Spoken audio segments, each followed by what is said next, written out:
like fireworks and drama. 3 people took the stand in Diddy's trial today. We heard from Dawn Richard from Danity Kane. We also heard from Carrie Morgan, one of Cassie's ex-best friends, and finally David James, who used to be one of Diddy's assistants. They've got stories about Cassie and more, so let's get into it. Now, I want to start with Carrie because she had the most damning allegations and she was personally attacked by Diddy. Carrie actually met Cassie when she was 16 and Cassie was 15 back in the year 2001, and they became roommates in 2004. Carrie and Cassie met as teens in a modeling shoot and were best friends for nearly 17 years until Combs allegedly attacked Carrie. Carrie said that Cassie was confident when they first met, but she lost her confidence over the course of their friendship. And again, they were friends from the year 2001 until about 2018. Now, Carrie must have seen a lot. I mean, you are best friends with Cassie, so, you know, if she's going to talk to anyone, she's going to talk to Carrie, or just be around Carrie in general. So she would see Diddy constantly calling Cassie's phone, and she saw much more than that. She even saw Diddy attack her several different times. In one instance, pulling her hair and pushing her to the ground. In one instance, Carrie actually asked Diddy's security to go and intervene, like, hey, go and stop this. But they said they wouldn't do anything. At that moment, she grabbed up Cassie and they went and left the house and hid on the stairs of a neighbor's house as security and Diddy searched the street looking for them both. Eventually, Cassie decided to go back with Diddy in that moment, and Carrie didn't want anything to do with it, so she went to her hotel. The second time she saw anything get physical, it was in Jamaica in 2013. Diddy left the room after telling Carrie that Cassie was taking too long in the bathroom. Then she heard Cassie screaming, so Carrie ran into the hallway, and she says the screams were guttural, which sounds horrible. It's like you are being hurt. She said she saw Diddy dragging Cassie by her hair down the hallway about 10 feet before she ran to get her purse. When she came back, they were outside. Was attacked by Diddy because she took too long in the bathroom. Then she talked about an instance where she asked the bodyguard to step in and help Cassie and the bodyguard refused. That's building the RICO case, guys. When Carrie went outside, she saw how Cassie had hit her head after Diddy pushed her onto the ground. She said then Cassie stayed in the fetal position with her eyes closed. Carrie thought that maybe Cassie had passed out, but then Cassie ran barefoot into a wooded area to protect herself. At that point, both Carrie and Diddy were looking for Cassie separately. So I'm sure Cassie she probably would have wanted Carrie to find her opposed to Diddy finding her in those woods. Carrie was also there during the 2016 incident. She was the friend that Cassie went to after that incident at the Intercontinental Hotel, that famous video that we have seen, infamous video we have seen of Sean Combs. Carrie claims that Cassie came over to her place the day after the incident. So really, Carrie was that friend that Cassie would confide in. And at that point, she had been staying with her ahead of a movie premiere. Cassie had a black eye. About 30 minutes after Cassie came home, Diddy arrived, yelling and banging on the door with a hammer. Carrie said she was freaking out and she called Diddy's security guard assistant, hoping they'd get him to stop. Which, imagine, like, a hammer could do a lot to a door. I can't believe he was doing that. And neighbors?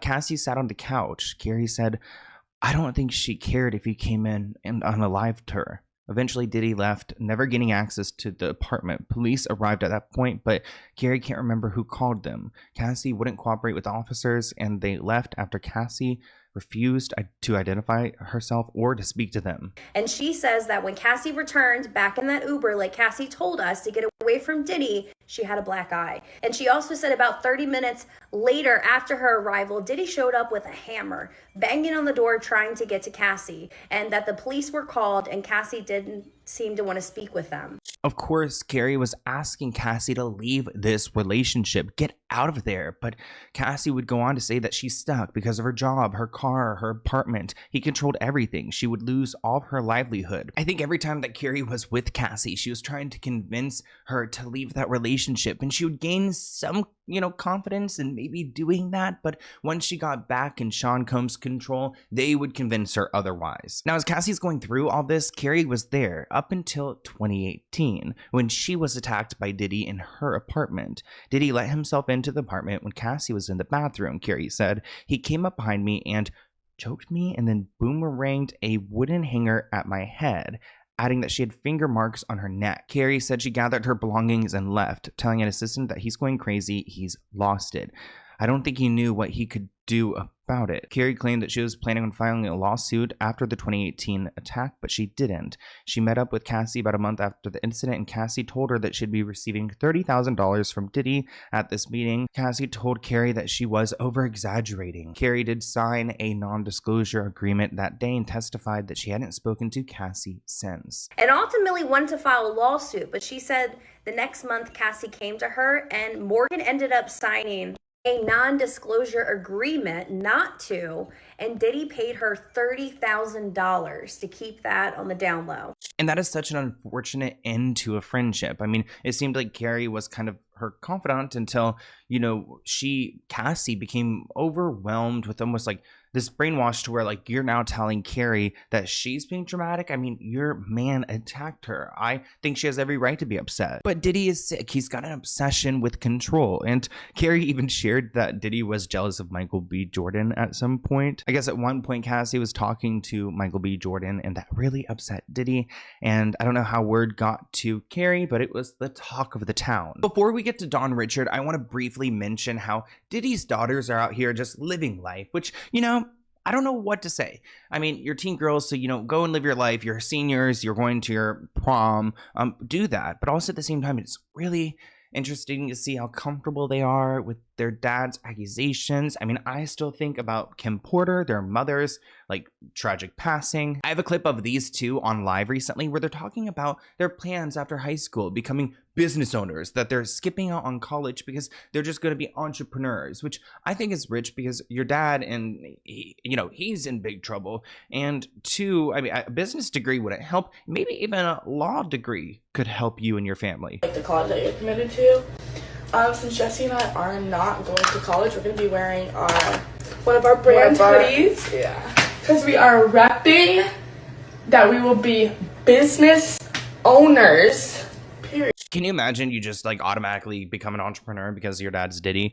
I don't know if that's going to like stand, you know, the test of time. You know, I might have a plan B or C if I were these two, but it's interesting. The twins are so twinning. I noticed that on their social medias. Here they are like going to prom recently, but they all wear like the same things. Like they're constantly dressed in the same outfits. It kind of reminds me of like the Claremont twins. I saw someone online saying like, don't twins do this until they're like, you know, grown up and then they separate? But wow, every day. And it's like every single outfit, all the accessories, everything. So I guess it's easier than, you know, you could just buy everything in two. Now let's talk about Dawn Richard. Dawn was a member of Danity Kane, and last week she testified that she saw Diddy attack Cassie in 2009. The next day, Diddy told her and another woman present during the incident that it was in their best interest if they don't say anything, and that where he comes from, people go missing if they talk. Oh God. Dawn said that she saw the injuries on Cassie on her face, arms, and leg after Diddy got, you know, aggressive towards her. She also claims that Diddy's security constantly witnessed this and they would not react. They would not do anything. I wonder how many security guards are like complicit with this. Dawn also claims that she saw Diddy constantly using different kinds of substances, having GUNs in his presence, claiming that Diddy usually had one in his lower back, and then his guards also had their own pew-pews as well. She said that she frequently saw Combs be violent toward Ventura. He would punch her, choke her, drag her, slap her, etc. Combs security staff wouldn't react. They wouldn't end up doing anything.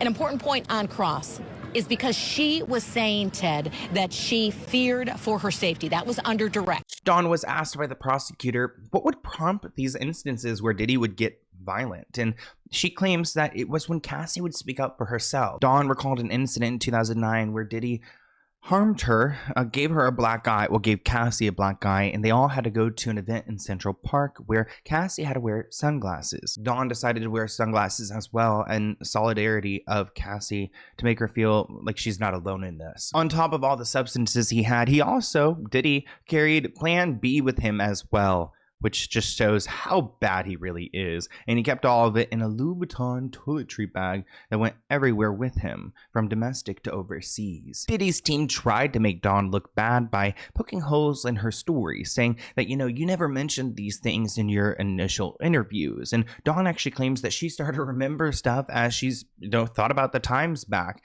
And, you know, it took a long time for these people to end up on the stand. They had to go through a lot of interviews. So she started to remember things. And I think think that's understandable. Diddy's team also got Dawn to admit that she'd never seen Diddy wave, load, or cock a GUN, and it said that the singer had been inconsistent on whether she ever saw Diddy pay a drug dealer. It does seem like there were some moments where Dawn was being grilled by Diddy's defense, and the jury were reacting to it. That report ended it with saying that jurors were starting to get bored of Cassie's testimony last week because it was so many days that this influx of different people, it's keeping them entertained, which brings us to our third person. Now this is a picture of David James, literally the only picture I could find of him. He's a former assistant to Diddy, and he sought the job after reading an article in the New York Times. When he was interviewed by Diddy's team, he was told that this is Mr. Cohn's kingdom and that we're all here to serve in it. David, who was an assistant to Diddy from 2007 to 2009, testified that he was in Miami when he first met Cassie. Diddy rented a yacht and they partied all weekend. David James had a conversation with Cassie at one point telling her that she should get out of this relationship, in which she said, I just can't get out, that he paid for everything, her music career, her apartment, she has an allowance. David said, I just didn't think that she could leave so easily. David also recalled a conversation he had with Cassie where they shared a cab to the Sundance Festival. He said that Cassie was super happy about an album she was working on. He said, I don't remember that album coming out. He described a time when there was a business associate asking Diddy about Kim Porter and Cassie. Diddy said that Kim was doing well and described her as his queen, he testified. When Diddy talked about Cassie, he says that she was described as moldable.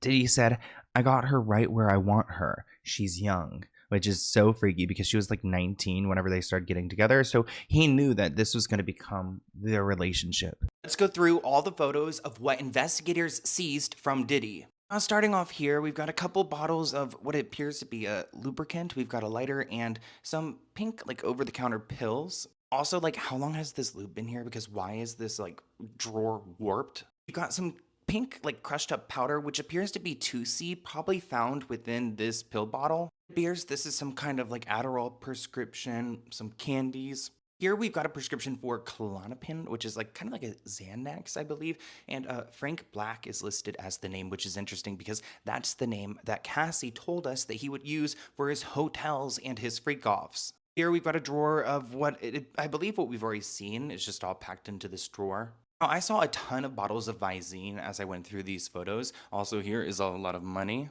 I guess this is some hotel, and this is where he would go and do the FOs at, and I guess that money was for the men that would come through. We've got baby oil all over this place. In every single room, there's a little bit of baby oil somewhere. Here's a picture of the bathroom. It looks like his stuff is still there. I don't know when they came and took these photos. His phone is still there. It looks like all of his stuff, his glasses are still there. They just came in there and then got him out of there and went through it all. Here are some more bottles of lube that look like they were found in maybe a shower or a bath. And this one made my stomach sink. Actually, I have one right here because this is what I put all my files on. This holds so much. You can put a ton of videos and pictures and things like that on there, which to me, that looks like it's evidence with all the FOs, the videos and things like that. So let me know what you guys think in the comments below. We're going to be hearing from way more people testifying this week. So follow my channel and check me out on short form because look how old I am. I'm always posting short form on my channels. So, or my pages.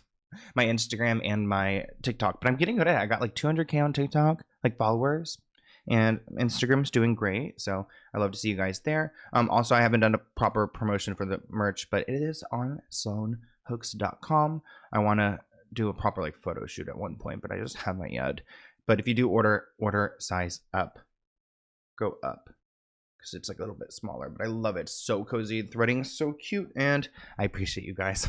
Bye, guys.